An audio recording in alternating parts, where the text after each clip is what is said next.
What's up, ladies and gentlemen, and welcome to this POV review by AutoTopNL. My name is Max, and today we are taking a look at another viewer's car. This is Malec's VW Golf GTI TCR, and it is not stock. Now, recently we did the GTI Club Sport Mark 8, and a lot of you were saying that you liked the Mark 7 better. So when Malek sent us a message asking us if we wanted to drive his Golf GTI Mark 7.5 TCR, of course we were interested. This car has been tuned very well, and today I'm going to show you around it. We'll do a quick recap of what the TCR is, because we have covered that before, and after that I'll take it for a little drive towards the Autobahn for an Autobahn blast. Now, if you want to check out Malek on Instagram, you can by using the handle Grey TCR. Go check him out. This is a beautiful car, I have to say, in this sort of Nardo grey type color. Maybe the prettiest Golf of the modern era. I do quite like it. I like the aggression of it, the nice front end, of course, with that red line, the red bar running across the front grille, with these nice accents in the front lights as well. Now, the TCR gets a new front bumper, a bit more aggressive, with a little splitter down there in gloss black, which is very nice, especially the contrast with that grey. This, however, is an addition I think is aftermarket. It does look very cool, with a little canard there as well. Oh yeah, that's definitely aftermarket. But it does look very nice. The gloss black details, you get that on a TCR.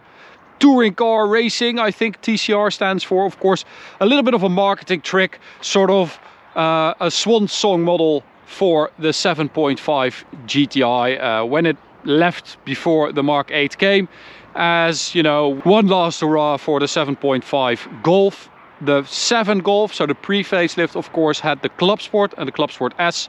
This is similar to that, so a little bit of an upgrade here and there. 290 horsepower, so that is 45 horsepower more than the Golf GTI Performance. 380 newton meters of torque, so that it's 10 more, and just, you know, it is a way to fill the gap between the GTI Performance and the Golf R. Now, you do get some upgraded springs and dampers and these optional 19-inch wheels. As standard you get 18s. If you go for the 19, you also get the DCC dynamic chassis control, so the dynamic dampers on this car. So if you go for the 19s, you get that as well, but this car has H&R springs. You also get upgraded brakes on the TCR. Now, a little bit of a red diesel there, that is also pretty cool. Carbon mirror caps, some black stuff down there, side skirts, stickers, black roof. I think that is a wrap, but that does look pretty cool.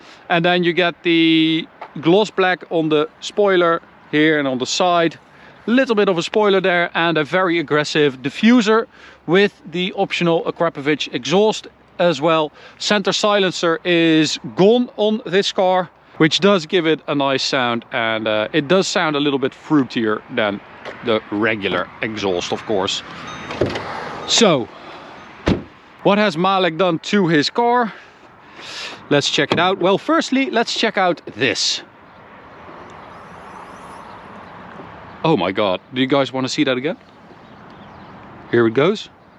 Listen to that sound. Yeah, you get a manual one in the Golf Mark 8. So you have to use like this freaking stalk to keep it up. The previous model had a gas strut. The next one doesn't get that anymore. The Golf Mark 8, I don't know. There are so many things that I question on that car, but anywho. So, we've got a couple of very nice mods on this car. An APR intake here in carbon fiber, very nice. And then Malek also cut this part out and made like a little extra intake here. And he opened up this part as well.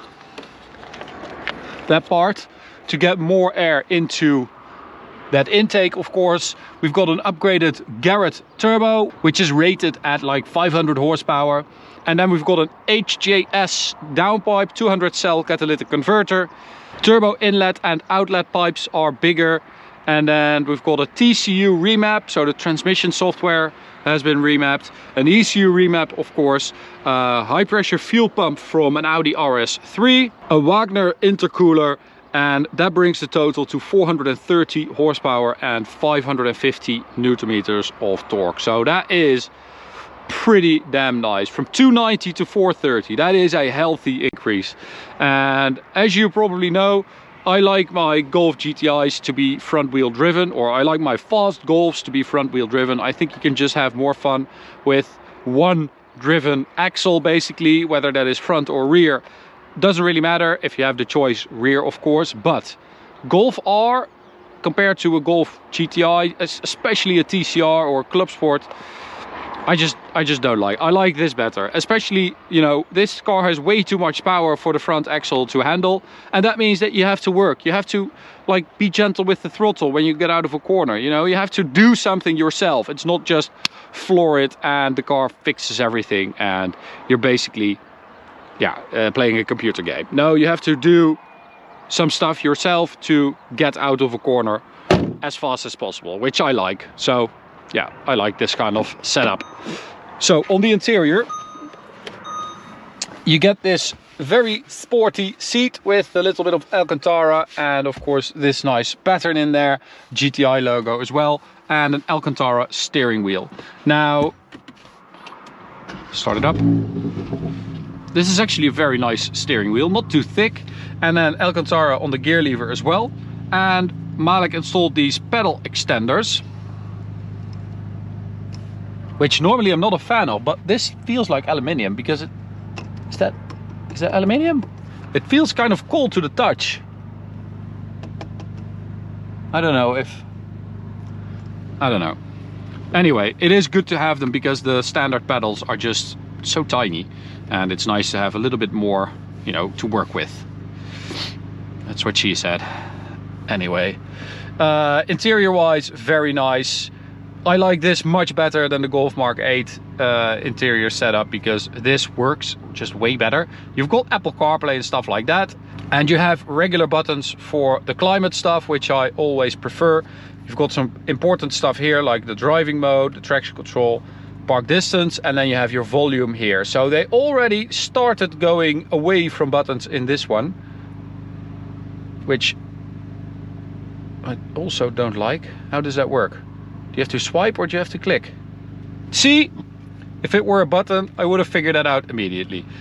But this is better than the Golf Mark 8. And then we've got a vector display here with all kinds of data like torque, turbo pressure, DSG temperature, exhaust temperature, lambda, whatever. You've got every, and I guess it's customizable as well. So that is also pretty nice.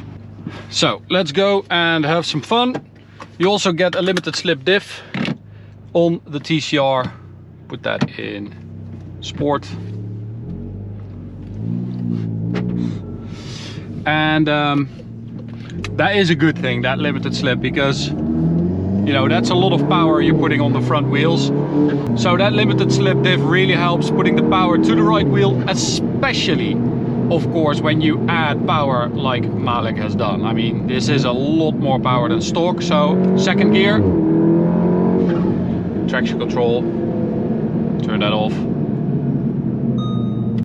So second gear, that is not bad. So it doesn't struggle that much, especially when you have the front wheels pointing in the right direction.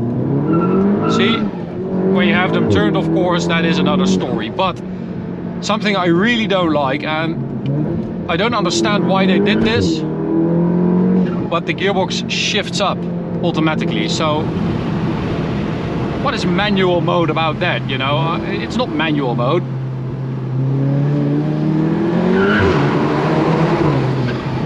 And since this car has had a TCU remap, I don't really understand why it's still there. I can imagine that that would be something you can fix, you know, with a TCU remap, but I don't know. I don't know enough about that to say that with 100% certainty, but I would think that that would be something you would do.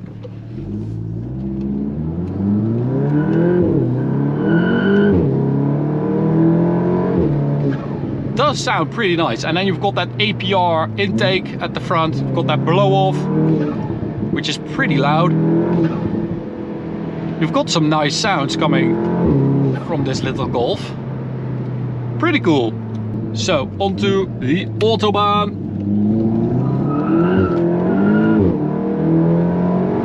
Oh man, it is quite fast. And I have to say the tune has been done quite well. I really like all these mods. It's been done by BBM Motorsport. Quite like it. So here we go. Yeah, VW race.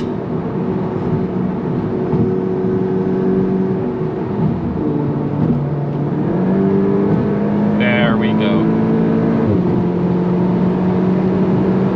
So on the Autobahn, suspension wise I have to say it is pretty nice, even though it has those H&R springs. It's not too hard. I am in sport mode right now, so that is the most sporty setting. I actually think it's not bad. 100 to 200 kilometers an hour, we measured that of course, and this car did a 9.46 run, which is very quick actually. So 430 horsepower is definitely there.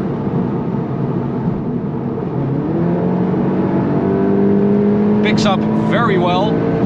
You've got that bigger turbo of course, so it should be able to keep going a little bit longer, a little bit easier than if you would have just an ECU remap and an intercooler. That turbo just has a bit more, you know, of a longer breath to do stuff like this with.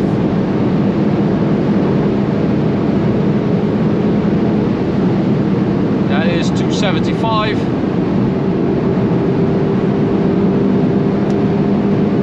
Without too much trouble. Now the car actually still has a limiter and it is at around 290 kilometers an hour, but this car would do 300 kilometers an hour without too much trouble. I think that is 289, and yeah, as I said, won't go much faster than that, but it does so very easily. So it is a quick little Golf, this.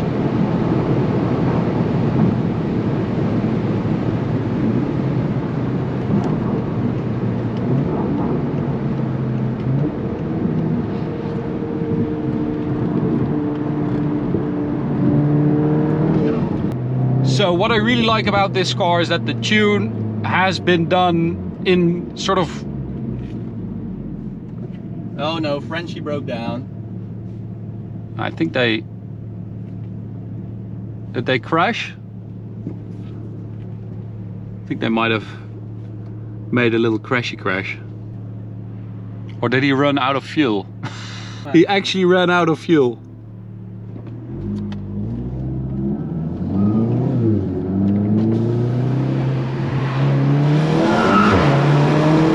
So what I really like about this tune is it's just a very nice tune, you know. It has the right mods. It doesn't smell, it doesn't have like a droning exhaust sound. It's not been tuned too hard. It's just very well done. It performs well, it's quick, sounds nice. So Malek, you've got a great TCR here. Really enjoyed driving it. I hope you enjoyed watching it on our channel. To you guys, thanks for watching. I hope you enjoyed it. You can subscribe by clicking the big button in the middle. You can also check out this video or this playlist. See you at the next one. Bye.